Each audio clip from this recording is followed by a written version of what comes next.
केवळ त्याला यामध्ये वाटलं सोयी मुस्लिम समाजमध्ये केलेलं आहे. मी काल परवा बोलताना म्हणालो, त्यांच्या घराच्या ठिकाणी एक जर मुस्लिम असता, त्याच ठिकाणी जर मुस्लिम असता किशोर भाऊ, तर अख्ख्या मुसलमानाची वाट काढली. पण त्यावर कोण बोलतोय? हे कोणीही धर्माचा कोणत्याही जातीचा असू दे, तो नालायक आहे. त्याला नालायक म्हणण्याची ताकद असली पाहिजे, ती समाजामध्ये निर्माण केली.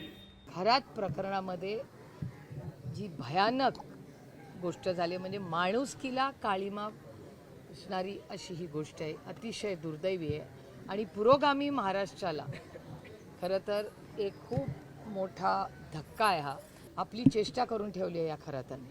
कारण राज्यामध्ये देशामध्ये काम करत असताना बाकीच्या राज्यांमधले सातत्याने सगळे जे खासदार किंवा लोक मला दिल्लीत भेटतात ते चेष्टा करायला लागले की अगरे तुमच्या महाराष्ट्रात काय चाललंय. मला असं वाटतं एक सिस्टम म्हणून की आपण सगळ्यांनीच आत्मचिंतन केलं पाहिजे.